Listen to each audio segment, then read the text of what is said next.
So we have Netflix, right? And we saw the series last year, Castlevania. It looked very anime inspired, uh, gothic horror, and Camerawoman's all about both of those things.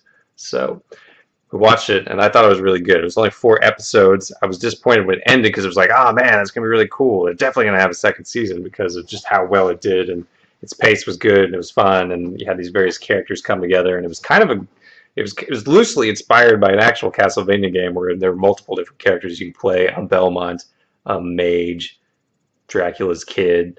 So it was cool to see them pull from that and then bring it all together with just a storyline of a vengeful Dracula trying to rid the world of humans after falling in love with a human and then them taking her away from him. So I thought that was all very cool. The action was good, it had just the right amount of gore. I liked the villainous, I guess Catholic, I don't know what you want to call it, the church. It was very good. So this year, when the second season came out, we watched it all in a blur, and I have to say I was disappointed. Um, I think it was too much, to be honest. There were 8 episodes this time, and I didn't think they could fill the time as well as they could the last time. And I'll tell you why for a few reasons. First of all, none of this is going to make sense unless you've seen the show. So I would recommend seeing the show, as it is good, especially the first season, and then you'll know what the heck I'm talking about. So,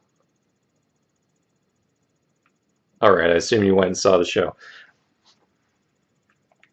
There's a lot of new characters in the second season, and a lot of the first part of the second season is spent on developing them and getting all their backstories, and frankly setting up the third season and the third season's villains and its conflict and stuff like that, to the point where I think it definitely hampers the second season when it comes to pacing and who's featured and stuff like that. So the new characters are featured so heavily that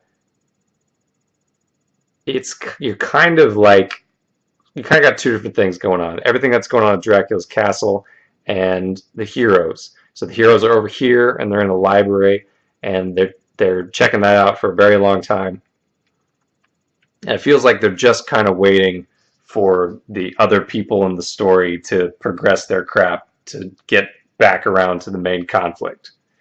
And while individual scenes and these characters might be interesting, I feel like it takes away from other things.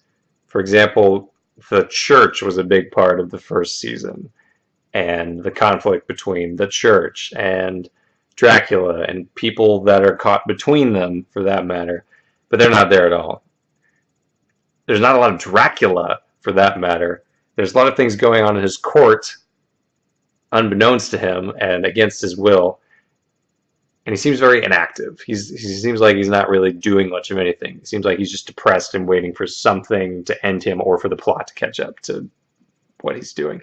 So it doesn't feel like there's a war going on. They keep talking about this war between the vampire, Dracula, and the humans and all this other stuff, but you just don't see it. Like, the first season is all about that conflict, about this town that's getting attacked and one of the parts of the war. And the second season features the generals talking about how there is a war going on that you never exactly see. It's just a lot of talking and waiting and before the excitement comes.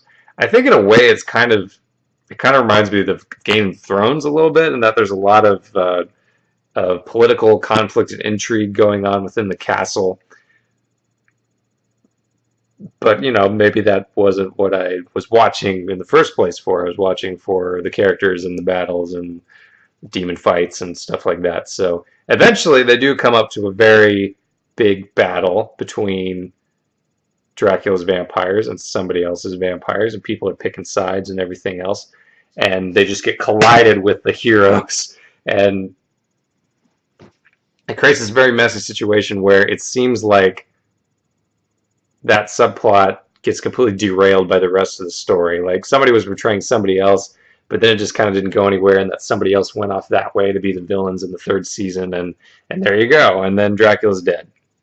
He's Dracula, so he'd come back in any freaking time, but he's dead, and I thought it was an appropriate ending for him and his son and all that sort of stuff. But It is kind of weird. It's like this is going to be a Castlevania series about Dracula. It's going to be these other people. I mean, who knows? Who knows what'll happen? But yeah, it was just kind of weird. I think people have taken it in different directions. Some really liked it and all the characters and stuff. I mean, the acting and the voice acting is all great, especially when you just watch a bunch of shark movies, and maybe it's not so great in that. But